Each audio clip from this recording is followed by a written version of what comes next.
Welcome back. Tonight's chapters picks up in the uneasy calm that follows tragedy. We're still walking in the shadow of Kamal Pamuk's death, but beneath the silence, things are beginning to shift. Mary is carrying more than anyone knows. Bates faces a private battle of his own, and some secrets, well, they're not staying buried forever. Let's return to Downton. Chapter 10. A House in Mourning. Robert Crawley stood in his dressing room, the morning light filtering through the tall windows as Bates helped him into his jacket. The valet's hands moved with practiced efficiency, despite the pain he was clearly struggling to conceal. "What a business," Robert exclaimed, still processing the shocking events of the previous day. "I still can't get over it. And of all the men on earth, he looked so fit. Did you see any signs?" "I didn't have much of a chance to study the gentleman," Bates replied neutrally, adjusting the Earl's collar. Robert turned, his expression darkening with sudden suspicion. "You don't suppose there was something sinister in it? Every day the papers warn us of German spies, and they did say his presence was essential for peace in Albania." "I doubt that, my lord," Bates responded, a hint of amusement breaking through his professional demeanor. "Anyone wanting to poison his food would have to get past Mrs. Patmore." "Blimey, that's a thought," Robert chuckled. "Unless, of course, she's a spy herself." His laughter faded when he noticed Bates wasn't joining in the jest. "No, you're quite right. It's not funny. Not funny at all." Robert stood straight for Bates to brush his shoulders, preparing to face the day. "Anyway, I'd better write to the Turkish ambassador."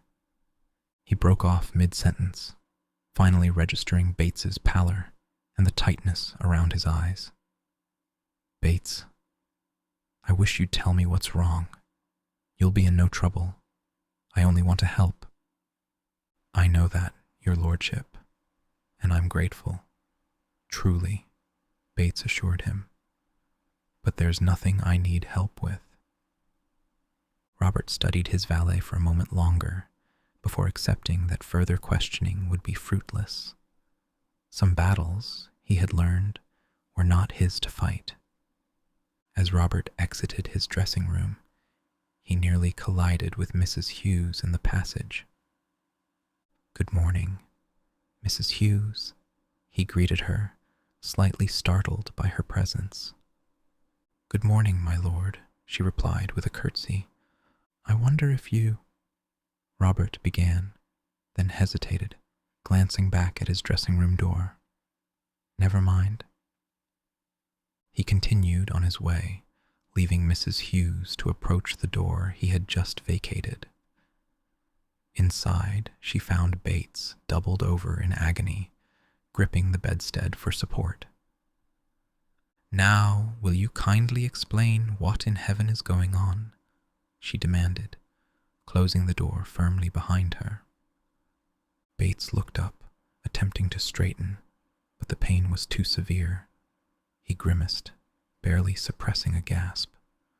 "I'm perfectly well, Mrs. Hughes," he insisted.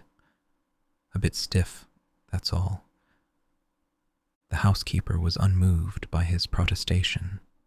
She sat on the edge of the bed, fixing him with a stern gaze. "Just so long as you know I'm not leaving until you tell me." Bates regarded her for a long moment, recognizing the futility of further denial. "I hope you have a strong stomach."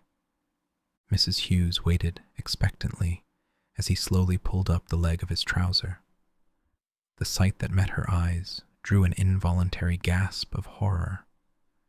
A savage, straightening implement was cutting deeply into his flesh, which was mottled and bleeding, bruised black and red and blue along the length of his calf and ankle. "Oh my God," she whispered, tears welling in her eyes. When Bates looked up, his own expression of stoic endurance transformed to one of surprise at her emotional response. This woman who had seen so much of life's harshness moved to tears by his suffering. The cool spring air carried the scent of damp earth and new growth as Mary walked alone through the gardens, seeking solitude in the aftermath of the previous night's events. Her solitary contemplation was interrupted by the sight of Matthew approaching across the lawn, his expression concerned. "Cousin Mary?" he called as he neared her. "Hello," she replied, composing her features. "Are we expecting you?" "No, but I wanted to see you," Matthew explained. "I looked for you yesterday at church." "I wasn't feeling up to it. None of us were," Mary said, the simple truth serving to mask deeper reasons. "Shouldn't you be at work?" "I've sent a message that I'm coming in late," Matthew replied, the implication of his prioritizing this visit not lost on Mary. A small smile touched her lips. "So, why are you here?" "Only to say that I was very sorry about what happened," Matthew said with genuine sympathy. Mary studied his face, irrationally fearing he might somehow read the truth in her eyes. "We didn't know him at all, really, but—" "Even so," Matthew continued gently, "it must have been a horrible shock." "Yes," Mary agreed softly. "And he seemed a nice fellow," Matthew added. "He was," Mary confirmed, her voice catching slightly. "A very nice fellow."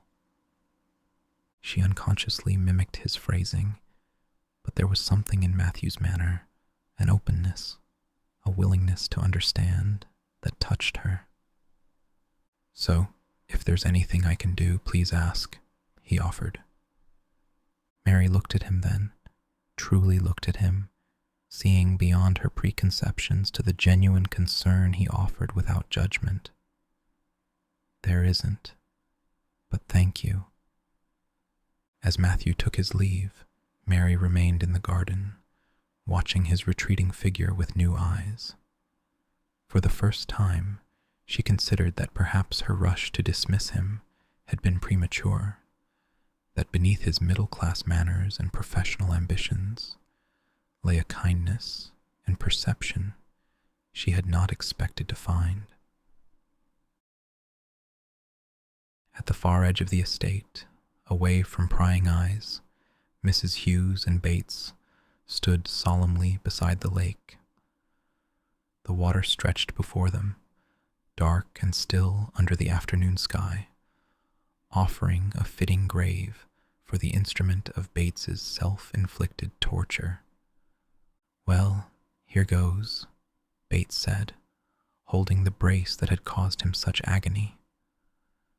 "Do you think we ought to say a few words?" Mrs. Hughes suggested, half in jest. "What? Good riddance?" Bates replied, matching her tone. "That and your promise," she reminded him, suddenly serious. Bates nodded, accepting the responsibility. "Very well. I promise I will never again try to cure myself. I will spend my life happily as the butt of others' jokes, and I will never mind them. We all carry scars, Mr. Bates, inside or out," Mrs. Hughes said gently, "and we must all put up with them as best we can. You're no different to the rest of us. Remember that." Bates's expression softened with gratitude for her understanding. "I will try to. That I do promise." With that declaration, he bent to pick up the cruel device and threw it far out into the water. They watched together as ripples spread across the surface before the brace disappeared beneath the dark depths. "And good riddance," Mrs. Hughes exclaimed with unexpected vehemence. They stood in companionable silence for a moment, united in their shared witness to this small but significant act of liberation. For Bates, it represented acceptance of a part of himself he had struggled against. For Mrs. Hughes, it was confirmation of the character she had always believed him to possess. In the kitchen yard, O'Brien and Thomas stood huddled in conversation, cigarette smoke curling around them in the cool air. Their voices were low, heads bent together in the conspiratorial manner that had become their hallmark. "So he definitely went in?" O'Brien pressed, her eyes sharp with interest. "I saw him walk through the door," Thomas confirmed, taking a long drag on his cigarette. "But you don't know if he went back to his own room?" Thomas frowned. "Yes, I do, 'cause I was the one who found him there the next day. What I mean is, you don't know he went back under his own steam," O'Brien clarified, her meaning becoming clear. Thomas paused, considering the implication. "I suppose not, but how else would he have done it?" "That's what they call the big question," O'Brien replied, her thin lips curving into a knowing smile. A flicker of uncertainty crossed Thomas's face as he considered the potential consequences of their speculation. "I don't want to get into any trouble over this." "Don't worry," O'Brien assured him. "You won't. Your secret's safe with me." The promise hung between them, two individuals bound by mutual self-interest rather than genuine loyalty, each calculating how the other's knowledge might serve their purposes. In the hush of late afternoon, the drawing room at Downton presented a tableau of quiet activity. Lady Edith sat at the writing desk, her pen moving steadily across the page as she composed letters of condolence. Sybil occupied a window seat, a book open in her lap, though her gaze often drifted to the gardens outside. Mary stood by the fireplace, one hand resting on the mantelpiece, staring into the flames as if seeking answers in their flickering depths. Cora entered, bringing with her a sense of purpose that had been absent throughout the day. "Mary, Cousin Isabel has sent a note. She and Matthew will come for dinner tonight after all." Mary turned, her expression carefully neutral. "Tonight? I thought they might stay away, under the circumstances." "Precisely because of the circumstances," Cora explained. "She feels it would be wrong to leave us alone with our grief, especially when they are family." "How very thoughtful," Edith remarked, a hint of eagerness entering her voice at the prospect of seeing Matthew. "Will they expect entertainment?" Mary asked, the thought of maintaining social pleasantries suddenly exhausting. "I'm not sure I have the strength for games or music." "I hardly think anyone will expect frivolity," Cora assured her. "Simple dinner conversation will suffice." Sybil looked up from her book. "I think it's nice of them to come. We shouldn't be alone too much with such thoughts." "What thoughts would those be?" Mary challenged, a dangerous edge to her voice. Sybil blinked, taken aback by her sister's tone. "Only that it's sad when someone so young dies unexpectedly. I meant nothing more." Mary's tension eased slightly. "Of course, I'm sorry, darling. I'm not quite myself today." "None of us are," Cora interceded smoothly. "But we must make an effort. Life continues, even in the face of loss." The words carried a pointed reminder to Mary that their secret must remain exactly that, regardless of personal distress or unexpected dinner guests. As Mary turned back to the fire, she wondered how many more meals, how many more conversations, how many more days she would have to endure before the weight of Kamal Pamuk's death ceased to press upon her every thought and action. Would there ever be a time when she could hear his name without feeling the phantom touch of his hands, or see a Turkish diplomat mentioned in the newspaper without remembering the exact moment life left his body? These were questions without answers, burdens she would carry alone, save for the silent complicity of her mother and Anna. The three of them bound together now in a conspiracy of necessity, united by a secret that could destroy them all if ever revealed. Chapter 11. Secrets and Sacrifices. The bells of Downton Church tolled in the distance, their solemn cadence drifting across the estate, as sunlight softened into the golden hues of late afternoon. Bates stood at the edge of Downton Park, the vast expanse of the lake before him, reflecting the slowly shifting clouds above. The water's surface had long since settled, erasing all evidence of the cruel device now resting in its depths. His leg throbbed, the persistent pain a reminder of his folly and his liberation. The brief journey back from the lake with Mrs. Hughes had been made in companionable silence, both recognizing that some experiences required no further commentary. As they parted ways at the servants' entrance, her knowing nod had conveyed more understanding than words could express. Now, alone with his thoughts, Bates allowed himself a moment of quiet reflection. The path forward remained difficult, but somehow clearer. He would continue to serve Lord Grantham as he was, not as he wished to be, or as others expected him to be. The acceptance of this simple truth felt like shedding a burden heavier than any metal brace. "Mr. Bates?" Anna's voice broke through his reverie. She approached along the path, a basket of freshly cut flowers from the garden hanging from her arm. Mrs. Hughes said, "I might find you here."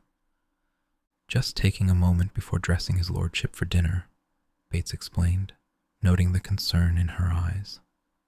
"The Crawleys are coming, I understand." "Yes, Mr. Carson's in quite a state, insisting everything must be perfect despite the circumstances." Anna paused, studying his face. "You look better." "Do I? Less burdened somehow," she clarified, her perceptiveness catching him off guard. Bates smiled faintly. "Perhaps I am." They fell into step together, heading back toward the house. Anna's presence beside him felt right somehow, comfortable in a way that required no explanation or justification. "Will you tell me one day?" she asked softly. "What's been troubling you these past weeks?" "Perhaps," Bates replied, "when it matters less than it does now." Anna accepted this with a nod. "We all have our secrets, I suppose." "Some heavier than others," Bates observed, glancing at her profile. Something in his tone made Anna turn to him, a question in her eyes that remained unspoken. For a brief moment, it seemed they stood on the precipice of a deeper confidence. But the distant figure of Thomas, emerging from the servants' entrance, shattered the moment. "We should get back," Anna said, quickening her pace slightly. "Lady Mary will be needing me." As they approached the house, the weight of unspoken words hung between them, each carrying their separate burdens, yet somehow less alone for having acknowledged their existence. Violet Crawley sat ramrod straight in the drawing room, her cane planted firmly beside her chair as she surveyed her family with critical eyes. The evening's gathering had the fragile quality of a group, determined to maintain normalcy in the face of extraordinary circumstances. "I understand the Turkish embassy has been informed," she remarked, breaking a prolonged silence. "Yes," Robert confirmed. They're sending someone up from London tomorrow. Napier has been most helpful in arranging everything. I suppose we should be grateful he wasn't German, Violet observed dryly. Imagine the diplomatic incident that would have caused. Mama, please, Cora admonished gently, her eyes darting toward Mary, who stood by the window, seemingly absorbed in the view of the darkening grounds. I merely point out that there are worse situations, Violet defended herself. A healthy young Turkish attaché dying in his sleep is unfortunate. A German diplomat found dead during heightened tensions with their country could be catastrophic. I hardly think comparing hypothetical diplomatic crises is helpful, Isabel interjected, having arrived with Matthew moments earlier. Oh? And what would you suggest? Violet challenged. Shall we discuss the weather instead?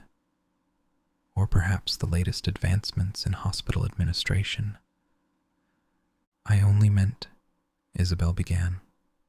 Actually, Matthew interrupted smoothly, I was hoping Lady Mary might show me the Della Francesca.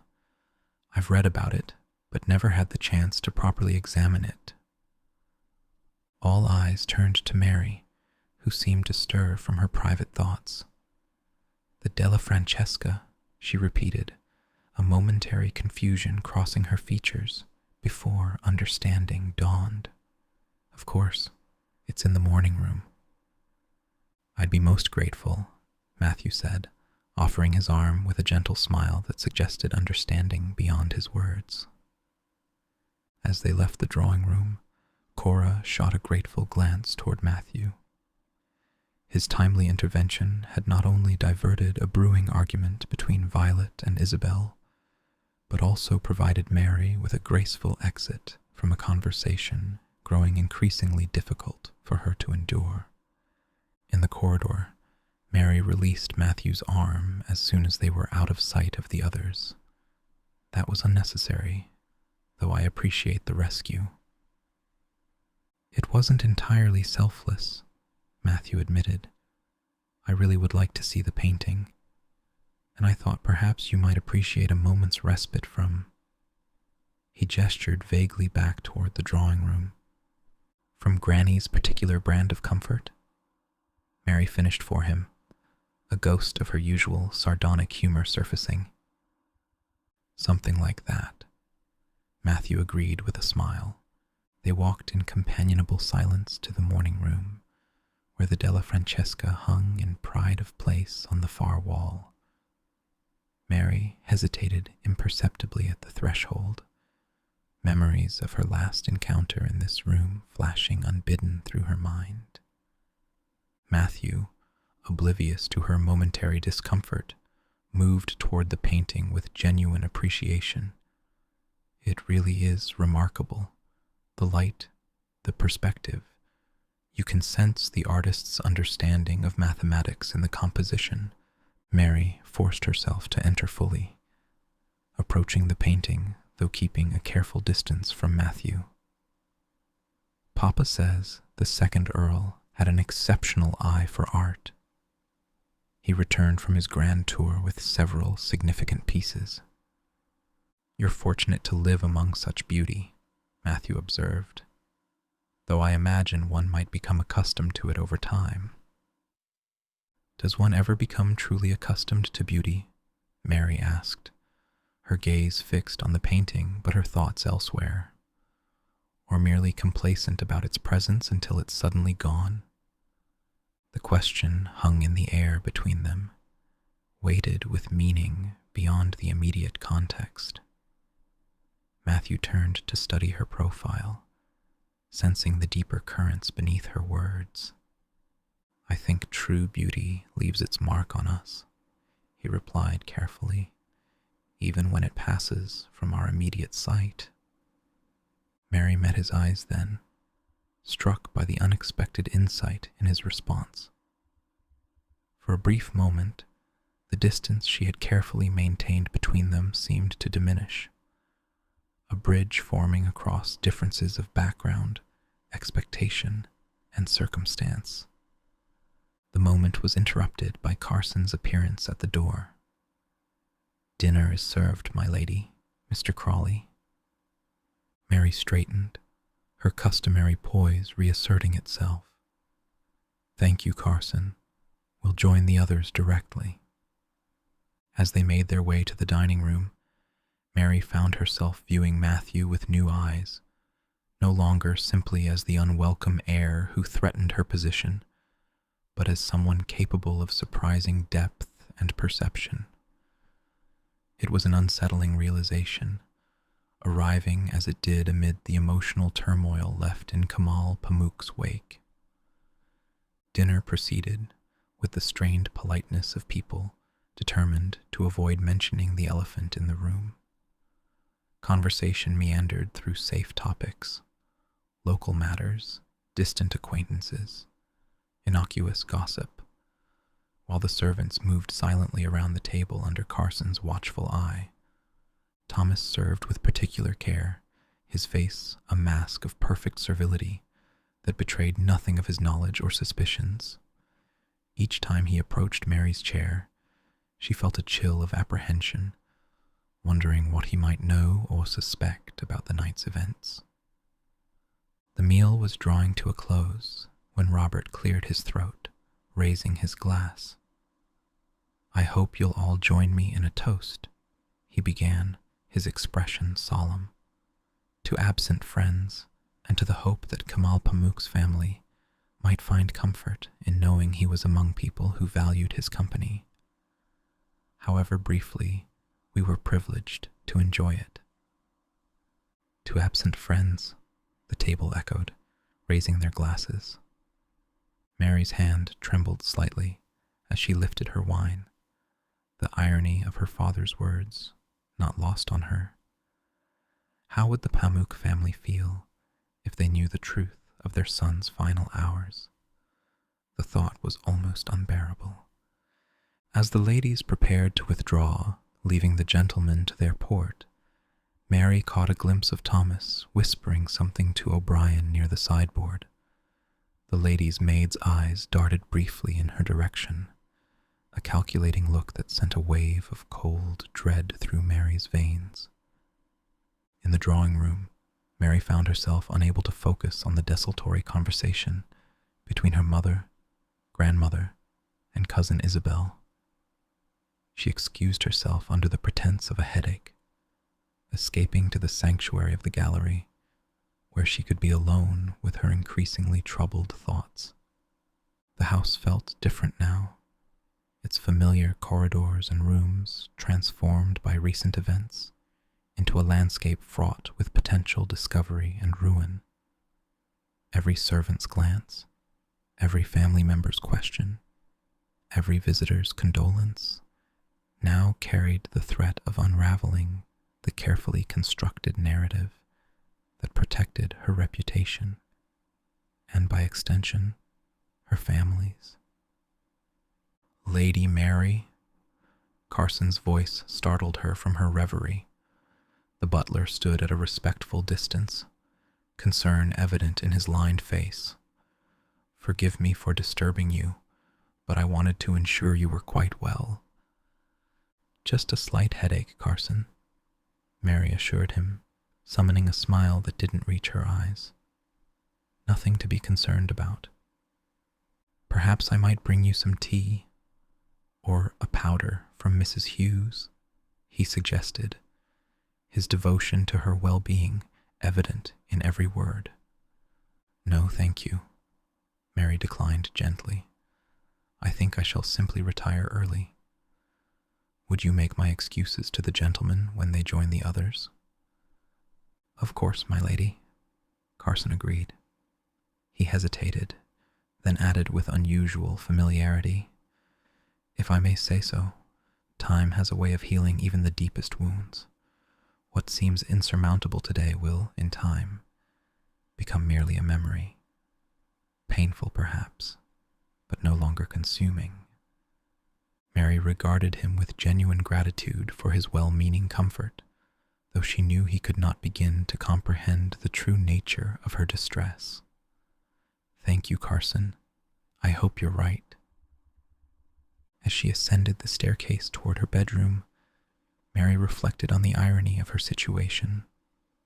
The very qualities that had defined her, her pride, her independence, her refusal to settle for less than she deserved, now seemed like luxuries she could no longer afford. One night of abandoned caution had transformed her from the mistress of her own destiny to a conspirator in a deception that could unravel at any moment. Yet amid the guilt and fear, a small voice within her refused to accept that her life was over, that one mistake, however catastrophic, should define her future entirely. She had survived the night itself through strength and quick thinking. Perhaps those same qualities would see her through the aftermath as well. At her bedroom door, Anna waited, ready to help her undress for the night. No words passed between them regarding the events of the previous evening. None were needed. Their shared knowledge formed a bond of trust that transcended their respective positions within the household hierarchy. As Anna brushed out her hair with gentle strokes, Mary caught her maid's eye in the mirror. Do you think we'll ever forget, Anna? Truly forget? Anna's hands paused briefly before resuming their rhythmic movement.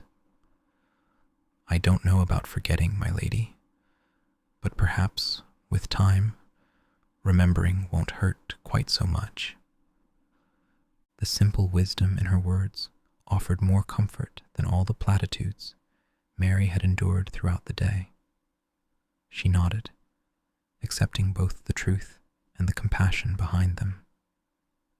Thank you, Anna, she said softly, for everything. The words encompassed far more than the maid's current duties. They acknowledged a debt that could never be adequately repaid, a loyalty that had proven itself in the most extreme circumstances. As Anna departed and Mary prepared for another night in the room that had witnessed her greatest indiscretion, she found herself contemplating Carson's words about time's healing power. Perhaps he was right. Perhaps the sharp edges of remembrance would indeed soften with the passage of days and weeks and months. But she knew with certainty that she would never again be the same Mary Crawley who had greeted Kamal Pamuk upon his arrival at Downton. That young woman, with her certainties and prejudices, her unwavering confidence in her place in the world, had ceased to exist the moment the handsome Turk had drawn his last breath in her bed. Who would emerge from the crucible of these events remained to be seen. But Mary sensed that whoever she became would be shaped as much by how she carried this secret forward as by the secret itself. Chapter 12. Shadows. The days following Kamal Pamuk's death settled into an uneasy rhythm at Downton Abbey. The Turkish diplomat's body had been transported back to London, accompanied by a representative from the embassy. The official report cited a heart attack, sudden, tragic, and mercifully quick, a perfectly reasonable explanation for a young man's unexpected demise while visiting a country estate. Life at Downton continued as it must. The daily routines of polishing silver and serving meals, changing linens and stoking fires, provided a comforting structure for those above and below stairs. Yet beneath the veneer of normalcy, currents of unspoken knowledge and suspicion flowed like underground streams, threatening to surface when least expected. Mary found herself moving through the days with mechanical precision, her outward composure betraying nothing of her inner turmoil. If she spoke less at meals or spent more time riding alone across the estate, such behavior could easily be attributed to the shock of having a guest die under their roof. No one, save her co-conspirators, could guess the true depth of her connection to the event. On this particular morning, nearly a week after Pamuk's death, Mary sat at her dressing table while Anna arranged her hair. The maid worked in silence, her deft fingers weaving dark strands into an elegant coiffure suitable for the day ahead. "There's been a letter from Mr. Napier," Mary remarked, picking up the cream-colored envelope that had arrived with the morning post. "Has there, my lady?" Anna responded, her tone carefully neutral as she secured another hairpin. Mary turned the unopened letter between her fingers. "I haven't read it yet. I'm not entirely sure I want to." "Perhaps he's just being polite," Anna suggested, checking that everyone has recovered from the shock. "Perhaps," Mary agreed, though her expression suggested she expected something more significant. With a decisive motion, she broke the seal and unfolded the single page.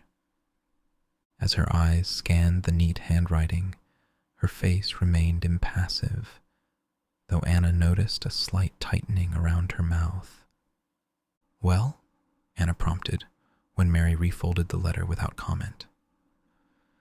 "He expresses his continued regret over the incident and hopes the family has not suffered unduly from the experience," Mary summarized. "He also mentions that he has secured a new posting that will take him abroad for some time, so we are unlikely to see him at Downton in the foreseeable future." "He's a good man, Mr. Napier," Anna observed, placing a final pin to secure Mary's hair. "Yes," Mary agreed softly. "Too good, perhaps, to be involved in this particular chapter of Downton's history." She rose from the dressing table, moving to the window that overlooked the estate's expansive grounds. "He mentions that he has spoken with Kamal's family. Apparently, they wished to thank us for the kindness shown to their son in his final hours." The irony of this sentiment hung in the air between them, neither woman needing to articulate the vast gulf between appearance and reality. "Will you reply?" Anna asked, tidying away the hairbrushes and pins. "I suppose I must," Mary answered, "though what does one say? Thank you for your understanding about your son's death in our home. We were indeed most attentive to his needs during his brief stay." The brittleness in her tone revealed the cracks in her carefully maintained facade. Anna paused in her tasks, meeting Mary's gaze in the mirror. "Perhaps just a simple acknowledgement, my lady. Sometimes less truly is more." Mary nodded, appreciating Anna's practical wisdom. "You're right, of course. Brief condolences and good wishes for his future. Nothing more is required or appropriate." As Anna prepared to leave with the breakfast tray, Mary called her back. "Anna, have you noticed anything unusual among the staff since that night?" Anna hesitated, weighing her response.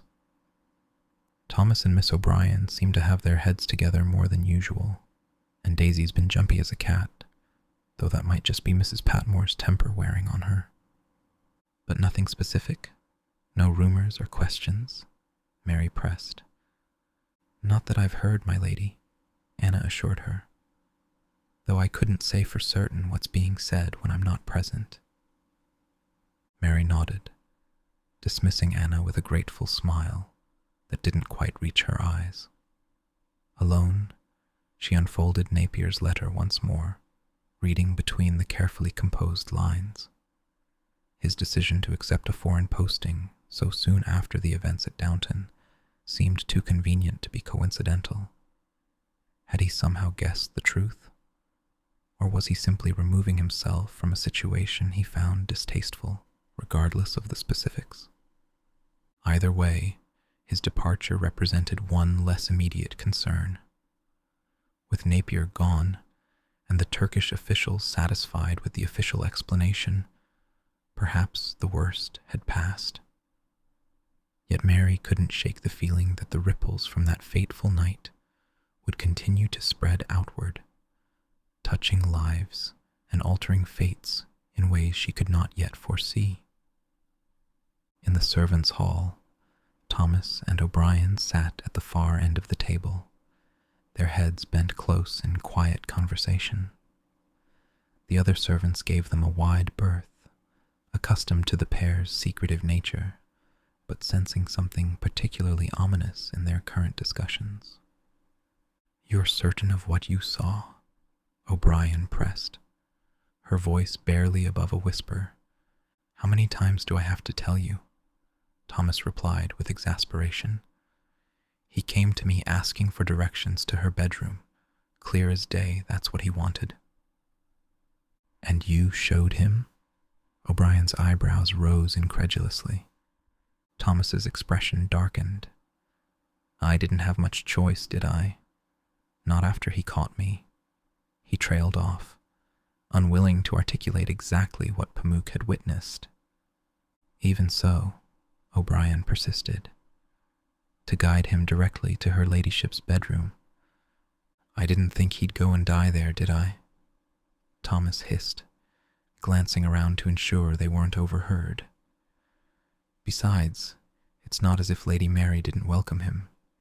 You should have seen her the day of the hunt, making eyes at him like a lovesick schoolgirl."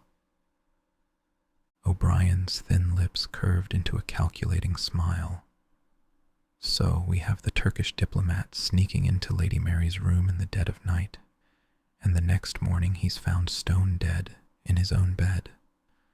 Interesting coincidence, wouldn't you say?" "More than interesting," Thomas agreed. "But it doesn't explain how he got back to his room. The man was dead weight, quite literally." "Perhaps our Lady Mary is stronger than she looks," O'Brien suggested with malicious humor. "Not strong enough to carry a grown man the length of the gallery and down the bachelor's corridor without being seen," Thomas countered. "She had help." "But from whom?" O'Brien mused. "That's the question." Their speculative conversation was interrupted by Carson's arrival. The butler surveyed the room with his customary authoritative presence. "Thomas, Lord Grantham requires his riding boots polished before this afternoon. And Mrs. Hughes was looking for you, Miss O'Brien. Something about her ladyship's blue evening gown needing attention." "Yes, Mr. Carson," they replied in unison, separating with reluctance. As Thomas departed, Carson's eyes followed him, a slight frown creasing his forehead. The butler had served at Downton long enough to recognize when trouble was brewing below stairs. Thomas and O'Brien's increased whispering concerned him, particularly in the wake of recent events. He made a mental note to keep a closer eye on both of them in the coming days. The library at Downton had always been Robert's sanctuary, a place where the ordered rows of books and the comfortable familiarity of his desk provided a sense of stability in an increasingly uncertain world.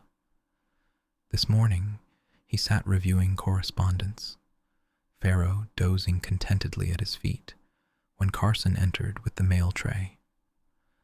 "Thank you, Carson," Robert said, accepting the small collection of letters and newspapers.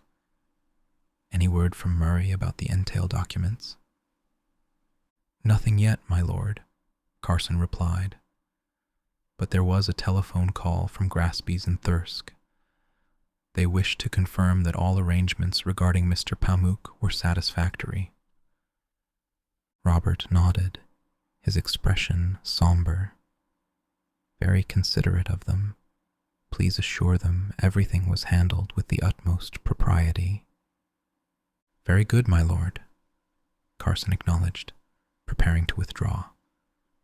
"Carson," Robert called him back, hesitating slightly before continuing. "How would you say the staff is coping with recent events? It can't have been easy for them, particularly the younger members. Carson considered the question carefully. Most have taken it in stride, my lord. Such occurrences, while unfortunate, are part of life's natural course. And the others? Robert pressed, sensing the butler's diplomatic omission. There has been some restlessness among certain individuals, Carson admitted reluctantly. Thomas and O'Brien, in particular, seem rather preoccupied with the circumstances surrounding Mr. Pamuk's passing. Robert frowned. In what way? Nothing specific, my lord, Carson hastened to clarify. Just general speculation of the sort that often follows unexpected events. I have discouraged such talk, of course. Of course, Robert agreed.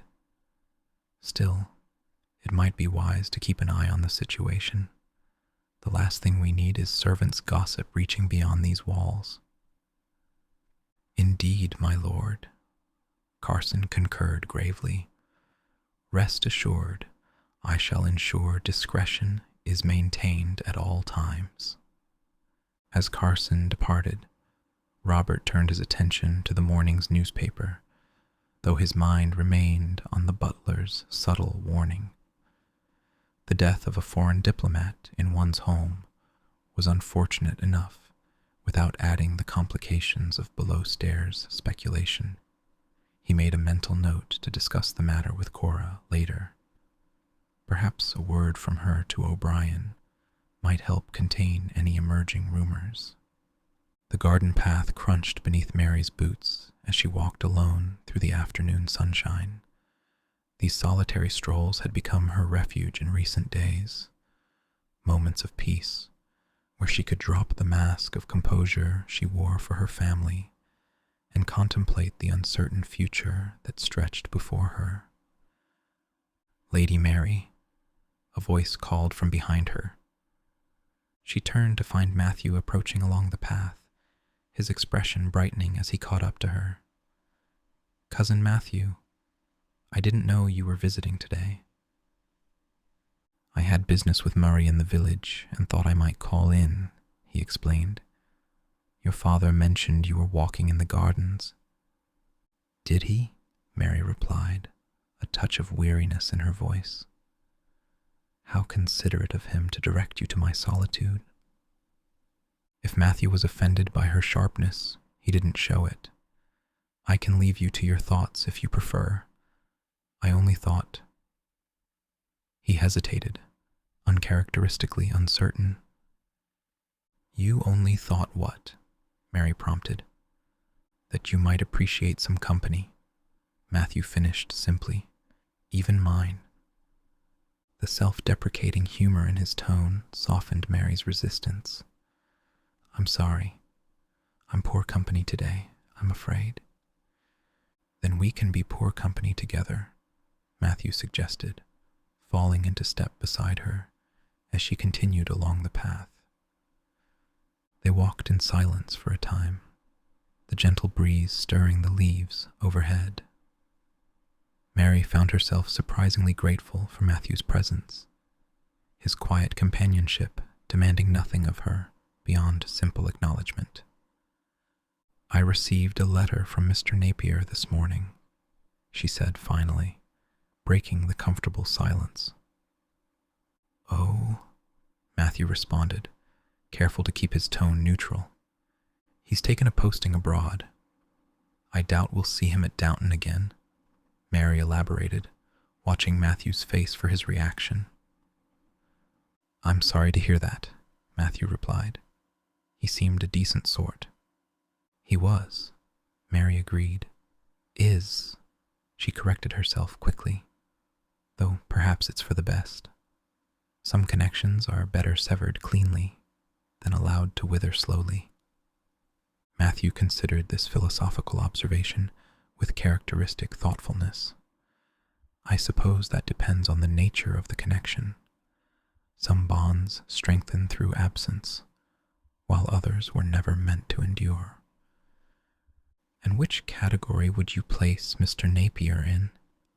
Mary asked, genuinely curious about his assessment. I hardly knew the man, Matthew demurred, but he struck me as someone who understood his own mind and heart quite clearly. Unlike the rest of us poor mortals, stumbling about in confusion, Mary suggested wryly.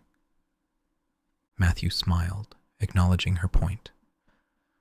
I wouldn't presume to speak for anyone else's clarity of purpose or understanding. I find my own perspective shifts frequently enough. On what matters? Mary inquired, their conversation having drifted into unexpectedly personal territory. On many things, Matthew replied carefully. On Downton, on my place here, on the people I've come to know.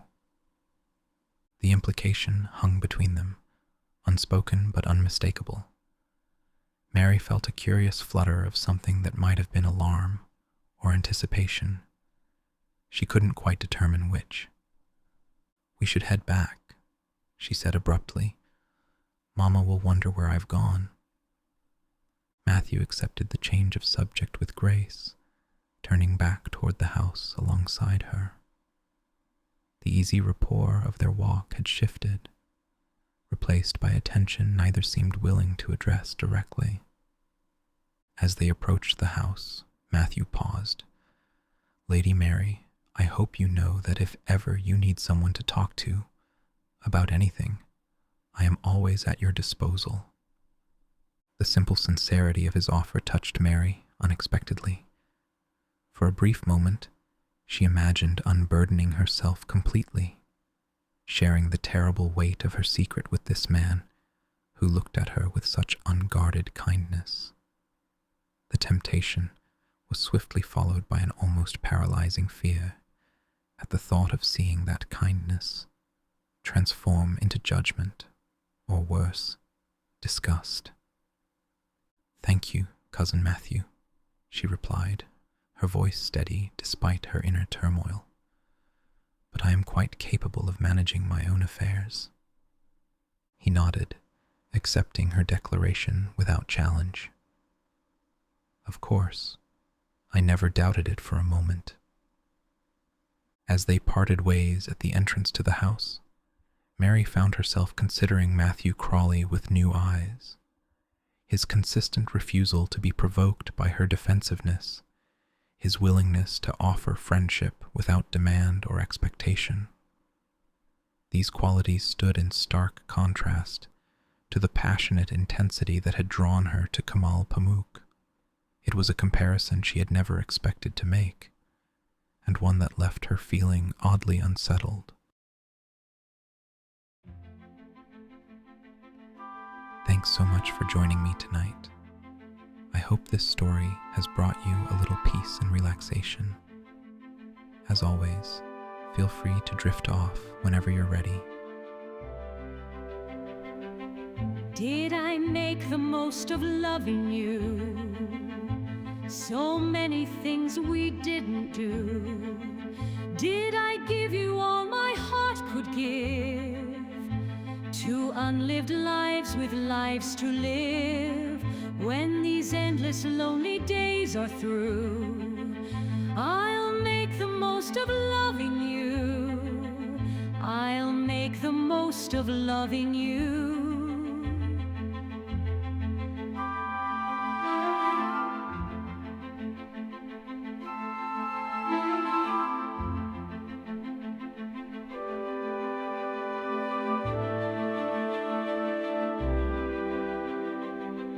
Did we make the most of all we had? Not seeing you makes my heart sad. Did we make the most of summer days? We still have time to change our ways. When these endless lonely days are through, I'll make the most of loving you. I'll make the most of loving you. I'll make the most of loving you. I'll make the most of loving you.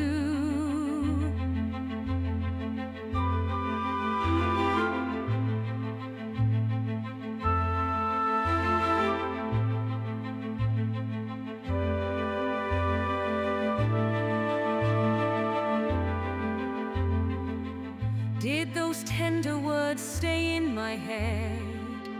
So many things were left unsaid. Did I give you all my heart could give? To unlived lives with lives to live. When these endless lonely days are through, I'll make the most of loving you. I'll make the most of loving you. I'll make the most of loving you. I'll make the most of loving you.